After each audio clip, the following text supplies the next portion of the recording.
সবাইকে ওয়েলকাম জানাচ্ছি আমার আরেকটি ভিডিও দেখার জন্য। আজকে আমি আপনাদেরকে খুব অল্প উপকরণ দিয়ে কিভাবে ইয়াম্মি করে চাউমিন বানানো যায় সেই রেসিপিটাই দেখাবো। এখানে আমি বেশ কিছু সস ইউজ করিনি, অনলি দুটো সস ইউজ করেছি। আপনারা স্ক্রিনে অবশ্যই দেখতে পাচ্ছেন। আমি তেল গরম করে সবার আগে এখানে দুটো ডিম ভেজে নিচ্ছি, তারপর পেঁয়াজ কাঁচামরিচ দিয়ে দিব। এটা ভাজা হয়ে গেলে আমি সসগুলো দিয়ে দিব।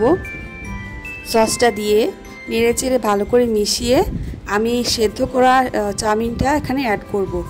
এখানে আমি আমার ভেজিটেবলগুলো চাউমিন সেদ্ধর সময় দিয়েছিলাম।